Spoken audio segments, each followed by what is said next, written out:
Hello defence lovers, आज की top headlines कुछ इस प्रकार है। यूरेनियम वाले मामले पर गिरफ्तारी होने के बाद डीआई की तरफ से आया पहला बयान। पाकिस्तानी ड्रोन द्वारा सीमा पर ड्रॉप किए गए हथियारों को बीएसएफ ने किया seize. Suspected Pakistani hacker group Indian military की इन्फॉर्मेशन हासिल करने के लिए इस्तेमाल कर रहा है कुछ stealthy hacking tools. Chandigarh university ने लॉन्च किया नॉर्थ इंडिया का पहला सैटेलाइट डिजाइन प्रोग्राम। और पाकिस्तानी सिटीजन चाहते हैं कि पाकिस्तान करे इसराइल पर न्यूक्लियर अटैक।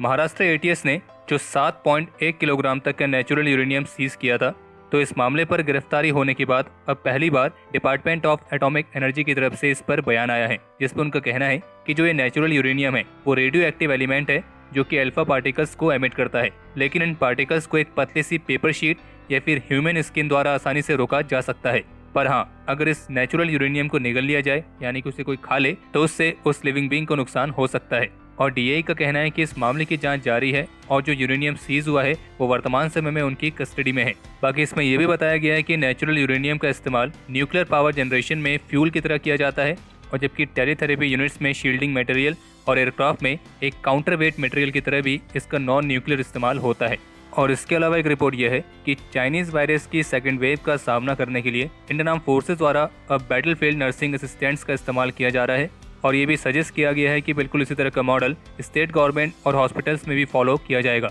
और जो ये बैटलफील्ड नर्सिंग असिस्टेंट्स वाला मॉडल है, इसके तहत यंग वॉलंटियर्स को भी ट्रेन किया जाएगा ताकि वे एडमिनिस्ट्रेशन ड्यूटीज पर डिप्लॉय ट्रेन नर्सेस की मदद कर सकें और सारे रिसोर्सेज को प्रभावशाली तरीके से यूटिलाइज किया जा सके। और सीनियर ऑफिशियल के मुताबिक जो ये बैटलफील्ड नर्सिंग असिस्टेंट्स यानी कि BFNA हैं, इन्हें आमतौर पर कॉम्बैट सिचुएशंस में basic health care facilities provide कराने के लिए ट्रेन किया जाता है। और अब इन्हें एक लार्ज नंबर में कोविड-19 मैनेजमेंट में भी डिप्लॉय किया गया है।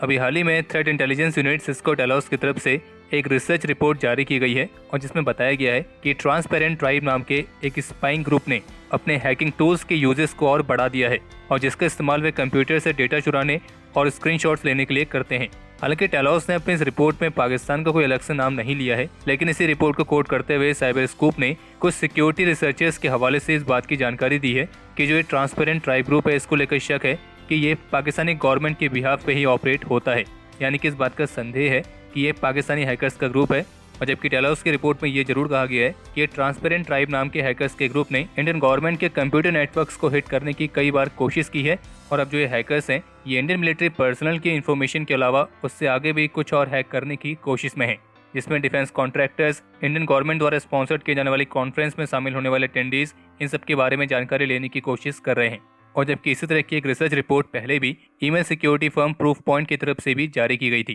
जिसमें ग्रुप मैलिशियस कोड को डेवलप करने के लिए पाकिस्तान बेस्ड कंपनी के लिंक पाए गए थे। और अगर इस रिसर्च रिपोर्ट की माने तो इस ट्रांसपेरेंट ट्राइब के ग्रुप ने अपनी कैपेबिलिटीज को और ज्यादा इंप्रूव भी किया है। और अब ये ग्रुप दिन प्रतिदिन टारगेटिंग, एक्सपेंडिंग ऑपरेशंस और अपनी टैक्टिक्स को इवॉल्व करने के लिए और भी ज्यादा एग्रेसिव होते जा रहा है। चंडीगढ़ यूनिवर्सिटी द्वारा student satellite designing and training program को लॉन्च किया गया है, और इसी के साथ चंडीगढ़ यूनिवर्सिटी इस तरह के एडवांस ट्रेनिंग प्रोग्राम को लॉन्च करने वाली नॉर्थ इंडिया की पहली यूनिवर्सिटी बन गई है। और इसके तहत जो ट्रेनिंग प्रोग्राम की ड्यूरेशन है वो 4 महीने का है, और जिसके तहत इस प्रोग्राम में रुचि रखने वाले छात्रों को सैटेलाइट डिजाइनिंग और टेस्टिंग की ट्रेनिंग दी जाएगी। और ये program computer science engineering, electronics and communication engineering, mechatronics, aerospace engineering, mechanical engineering, electrical engineering और जियो इन्फॉर्मेटिक्स, इन सभी छात्रों के लिए ओपन है। और सभी स्टूडेंट्स को इस ट्रेनिंग प्रोग्राम के तहत former Indian and international space scientist के गाइडेंस में ही ट्रेनिंग मिलेगी, और इनमें से कुछ साइंटिस्ट इसरो से भी हैं। और चंडीगढ़ यूनिवर्सिटी ने 10 से 12 महीने के अंदर एक मल्टीपर्पज नैनो सैटेलाइट को डिजाइन और लॉन्च करने की योजना बनाई है, जो कि इसरो की मदद से ही लॉन्च होगी। इसके अलावा हम आपको सूचित करना चाहेंगे कि आप सभी की सबसे ज्यादा पसंदीदा फ्रंटलाइन ई मैगजीन का नया एडिशन, यानी कि अप्रैल महीने का एडिशन भी लॉन्च हो चुका है। और हमेशा की तरह जो पहले 1000 बायर्स इसको खरीदेंगे, उन्हें ये ई मैगजीन केवल 11 रुपए में मिलेगी। तो अगर आप इस ई मैगजीन को परचेस करना चाहते हैं तो वीडियो के डिस्क्रिप्शन में आपको लिंक मिल जाएगा, आप जाकर बाय कर सकते हैं।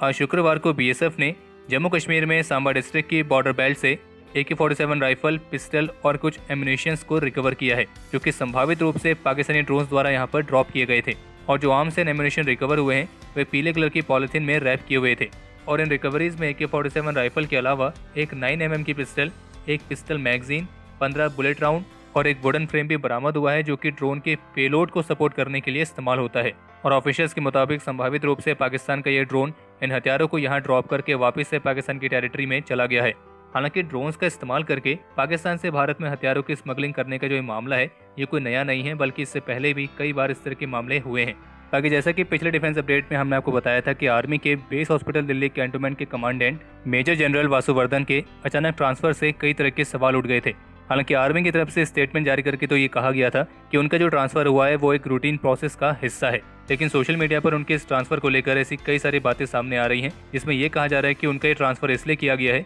क्योंकि उन्होंने रक्षा मंत्रालय के अधिकारी का गैर कानूनी आदेश मानने से इनकार कर दिया था। हालांकि आर्मी की तरफ से इन सभी दावों का पूरी तरीके से खंडन किया गया है और आर्मी ने एक बार फिर से इसके रिगार्डिंग स्टेटमेंट जारी की है और बताया है कि दिल्ली बेस हॉस्पिटल के कमांडेंट मेजर जनरल वासुवर्धन इसी साल अगस्त में रिटायर हो रहे हैं और इसके अलावा हॉस्पिटल के deputy commandant brigadier Sandeep Thareja भी अब प्रमोशन पाकर मेजर जनरल बन गए हैं और उनका भी मेजर जनरल वर्धन के रिटायरमेंट के साथ ही ट्रांसफर होना है। और ऐसे में जब आने वाले समय में बेस हॉस्पिटल में कोविड मरीजों का आना जारी रह सकता है तो 2 सीनियर ऑफिसर्स का एक साथ हॉस्पिटल को छोड़कर जाना हॉस्पिटल के हित में नहीं था और इसी वजह से मेजर जनरल वर्धन का ट्रांसफर करके मेजर जनरल एस.के. सिंह को अस्पताल की कमान सौंपी गई है। और आर्मी का ये भी कहना है कि मेजर जनरल वर्धन खुद प्रोमोनोलॉजिस्ट होने के चलते हॉस्पिटल के प्रशासन के साथ साथ कोविड मरीजों का इलाज भी कर रहे थे और इसके अलावा उनके घर में अभी हाल ही में एक मौत भी हुई थी और ऐसे में बेहद जरूरी था कि उन्हें एक तनाव मुक्त रिटायरमेंट दी जाए जो मानव संसाधन के लिहाज से बेहद जरूरी है।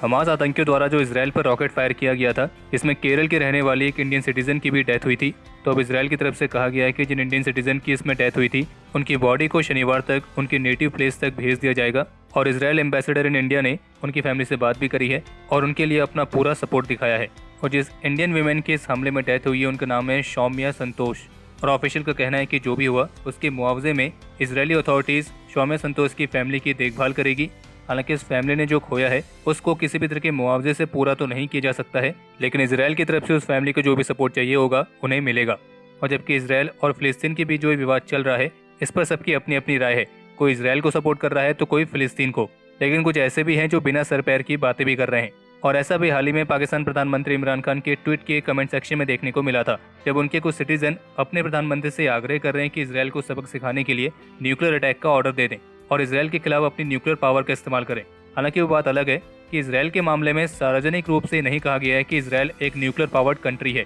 लेकिन कईयों का मानना है और सिप्री की रिपोर्ट्स में भी कई बार मेंशन हुआ है कि संभावित रूप से इजराइल भी एक न्यूक्लियर पावर्ड कंट्री है। और दो न्यूक्लियर पावर्ड कंट्रीज के बीच अगर कोई न्यूक्लियर वॉर होता है तो उसके कितने भयानक परिणाम होंगे इसका कोई अंदाजा भी सही से नहीं लगा सकता है। और अगर ये भी मान लें कि इजराइल न्यूक्लियर पावर्ड कंट्री नहीं है तो भी जो ये कह रहे हैं कि पाकिस्तान को इजराइल पर न्यूक्लियर हमला करना चाहिए, उन्हें शायद एक बार इजराइल का इतिहास पढ़ने की जरूरत है। कल के जो हमारे टॉप 3 कमेंट्स हैं वो कुछ इस प्रकार है।